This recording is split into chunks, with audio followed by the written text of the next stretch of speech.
नमस्ते सदावत सले मातृभूमि जय हिंद। दोस्तों शुरू करते हैं आज के डिफेंस समाचारों को। बढ़ते पहली अपडेट की तरफ। दोस्तों तेजस मार्क 1A फाइटर जेट में अब मेट्योर मिसाइल लगाई जाएगी। इसके लिए बाकायदा इस मिसाइल को बनाने वाली कंपनी एमबीडीए ने भारत के साथ बातचीत शुरू कर दी है। दरअसल मेट्योर जो कि beyond visual range air to air missile है, ये भारतीय राफेल में पहले से ही मौजूद है और इसके अलावा अब इसे इंडियन मेड फाइटर जेट यानी कि तेजस मार्क 1A और मार्क 2 पर भी लगाया जा सकता है। दरअसल दोस्तों इससे पहले भारत ने जब एमबीडीए से इस मिसाइल को तेजस फाइटर जेट में लगाने की बात कही थी, तब एमबीडीए ने भारत की इस बात को नहीं माना, जिसके पीछे एमबीडीए ने कारण बताया था कि भारत के तेजस मार्क 1A फ्लीट में इजराइल के द्वारा निर्मित एल्टा ELM 2052 आईसा रडार लगाया गया है। लेकिन दोस्तों एचएएल ने अब ये डिसाइड भी कर लिया है कि जो आखिरी बैच 30 से 35 यूनिट्स का होगा उसमें भारत निर्मित उत्तम आईसा रडार लगाया जाएगा, जिसकी एक बेहतर सर्च और ट्रैक क्षमता है इजरायली रडार के मुकाबले। और धीरे धीरे बाकी के तेजस फाइटर जेट्स में जिनमें कि एल्टा ELM 2052 लगा है उन्हें भी बदला जाएगा। हालांकि दोस्तों भारत ने एमबीडीए की इस मेट्योर मिसाइल को अपने तेजस मार्क 2 फाइटर जेट के लिए चुना था, जो कि भारत निर्मित उत्तम आईसा रडार के साथ आएगा। लेकिन अब इन्हें तेजस मार्क 1A फाइटर जेट में भी लगाया जाएगा, वो भी इनके आखिरी बैच में 2027 से, जिससे कि तेजस की मारक क्षमता और ज्यादा जबरदस्त हो जाएगी।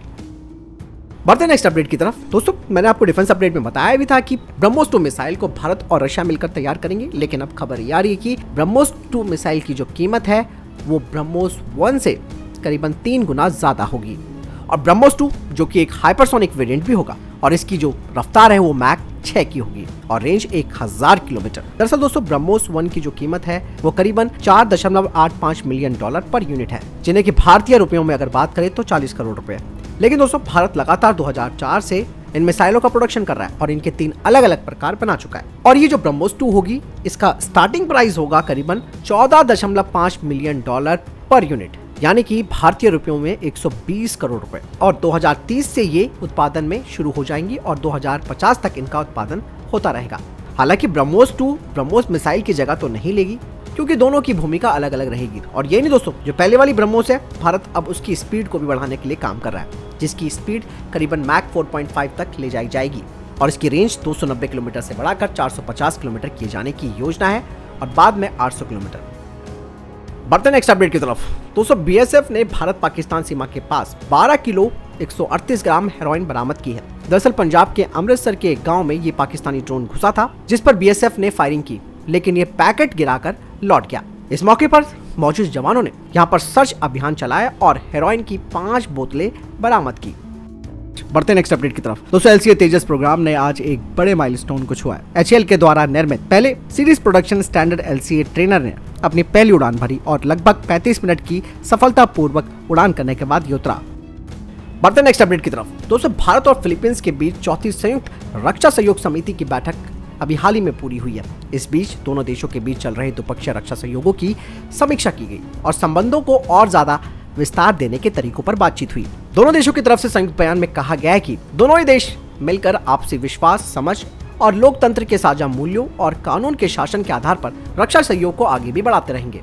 साथ ही दोनों ही देश डिफेंस सेक्टर और टेक्नोलॉजी के क्षेत्र में सहयोग बढ़ाने के उपायों पर भी काम करने पर सहमत हुए हैं। यही नहीं दोस्तों, दोनों देशों के बीच बढ़ते हुए रक्षा सहयोग को देखते हुए फिलीपींस और भारत मनीला में भारतीय रक्षा अताशे की नियुक्ति कर रहे हैं, जिसका मतलब यह है कि जल्द ही यहाँ पर भारत का आधिकारिक भारतीय दूत हो सकता है, जो कि फिलीपींस में रक्षा व्यवस्था और सुरक्षा विकास के कार्यों को देखेगा। और भारत ने अपनी एक्ट ईस्ट पॉलिसी पर भी इस दौरान चर्चा की है। और 2022 में दोस्तों फिलीपींस ने भारत से ब्रह्मोस एंटीशिप मिसाइल सिस्टम की खरीद पर भी सहमति व्यक्त की है।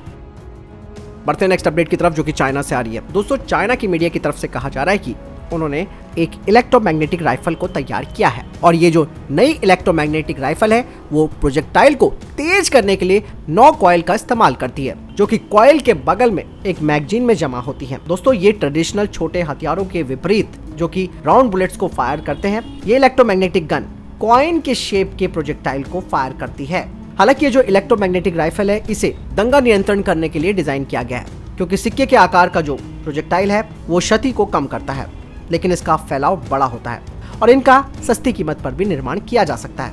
इस इलेक्ट्रोमैग्नेटिक गन का जो टॉप रेट ऑफ फायर है वो कई हजार राउंड पर मिनट तक हो सकता है और इस तरीके की बंदूक से आसानी से लकड़ी के तख्तों, बोतल और कारों की खिड़कियों को भी नष्ट किया जा सकता है। बढ़ते नेक्स्ट अपडेट की तरफ। दोस्तों, देश का पहला प्राइवेट रॉकेट लॉन्च करने वाली कंपनी स्काईरूट एरोस्पेस ने 3D printed cryogenic rocket engine Dhawan 2 का long duration fire endurance test पूरा कर लिया है और ये टेस्ट सफल रहा और इस इंजन को 200 सेकंड तक चलाया गया। रॉकेट का नाम भारत के प्रसिद्ध space scientist doctor Satish Dhawan ji के नाम पर रखा गया है। इस टेस्ट का नाम है long endurance fire endurance test. इस इंजन की क्षमता 3.5 किलोन्यूटन है। इसके पहले स्काईरूट ने धवन 1 इंजन बनाया था। ये 1 किलोन्यूटन का था। इसकी टेस्टिंग नवंबर 2021 में की गई थी और पिछले साल नवंबर में धवन 1 रॉकेट की मदद से विक्रम एस रॉकेट की लॉन्चिंग की गई थी।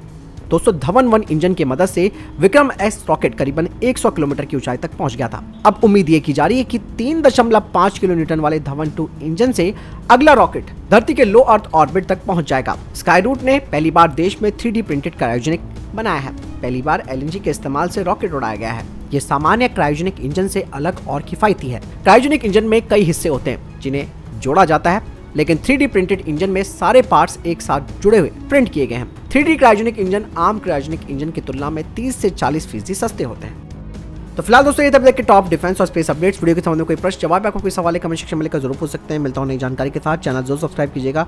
जय हिंद, वंदे मातरम।